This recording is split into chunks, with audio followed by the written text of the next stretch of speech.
हनुमान जी को कलयुग का जीवित देव कहा जाता है। भगवान हनुमान आज भी जिंदा हैं। इस बात को बताने की ज़रूरत नहीं है कि भगवान हनुमान अमर थे।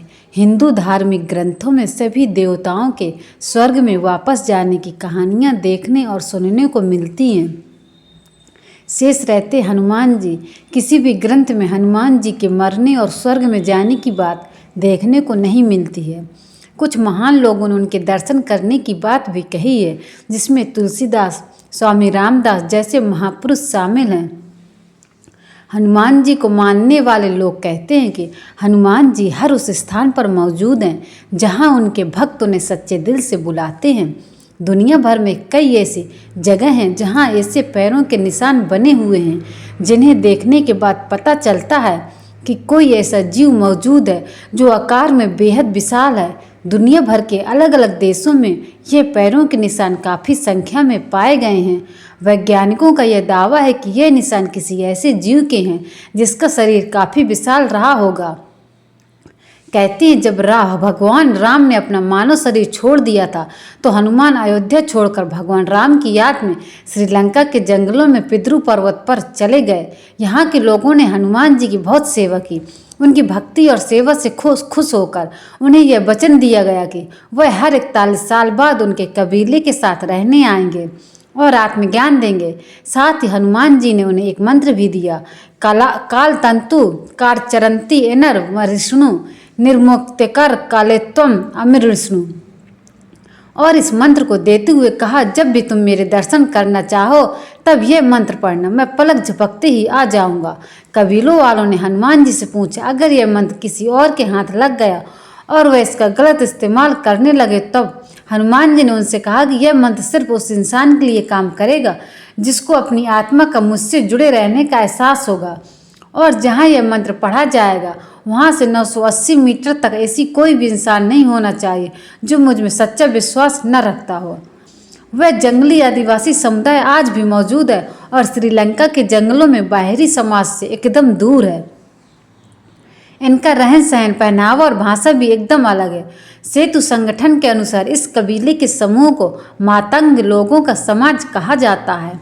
इस समुदाय पर लोगों का ध्यान तब गया जब सेतु नामक एक संगठन ने उन्हें और अच्छी तरह जानने के लिए जंगली जीवन शैली अपनानी शुरू की और उनसे संपर्क साधना शुरू किया। उन समूहों से जो जानकारी उन्हें मिली वह बेहद ही चौंका देने वाली थी।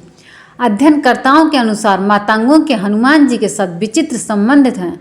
फिर उनकी विचित्र गतिविधियों पर गौर किया गया तो पता चला यह सिलसिला रामायण काल से चला आ रहा है। जब हनुमान जी भी उनके साथ होते हैं तभी वह ये गतिविधियां करते हैं। सेतु संगठन के अनुसार जब हनुमान जी मातंगों के पास हर 41 साल बाद रहने आते हैं तो उस समय उनके द्वारा किए गए कार्यों और उनके द्वारा बोले गए शब्दों का प्रत्येक मिनट का वर्णन उन आदिवासियों के मुख बाबा मातंग अपनी हनु पुस्तिका में नोट करते रहते हैं।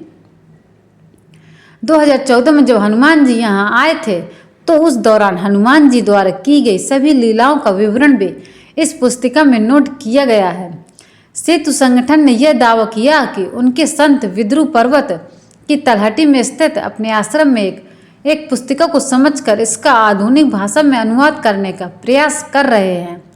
लेकिन इन आदिवासियों की भाषा जितनी पेचीदा है तो हनुमान जी की लीलाएं भी उससे कहीं ज़्यादा पेचीदा बताई जा रही हैं, जिस कारण इस पुस्तिका को समझने में काफ़ी समय लग रहा है।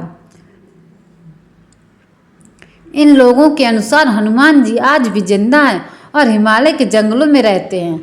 हनुमान जी 17 मई 2014 को इनसे मिलने आए थे। अब वह 41 साल बाद यानी 2055 में फिर से आएंगे। उन्होंने बताया पिछले साल एक रात कैसे हनुमान जी ने दर्शन दिए। सेतु अनुसार हनुमान जी ने मातंगों को एक बच्चे के पिछले जन्म की कहानी सुनाई और उन्होंने बताया कैसे हनुमान जी ने मातंगों के साथ शहद की खोज की और वहाँ क्या क्या घटनाएं घटित हुई। उन्होंने समय की अवधारणा को भी बताया। जब मनुष्य समय के बारे में सोचता है तो उनके मन में घड़ी का विचार आता है, लेकिन हनुमान जी तो चिरंजीवी तो हनुमान जी और अन्य देवों के लिए धरती का समय क्षणिक है, मनुष्य का 1 वर्ष देवी देवताओं का 1 दिन के बराबर ही होता है। दोस्तों, इस कहानी में धरती पर हनुमान जी के आज भी जीवित होने के बारे में बताया गया है। अगर आपको यह जानकारी अच्छी लगी तो कृपया वीडियो को लाइक कर दें और हमारे चैनल कृष्ण की दीवानी को सब्सक्राइब जरूर करें। धन्यवाद दोस्तों। राधे राधे।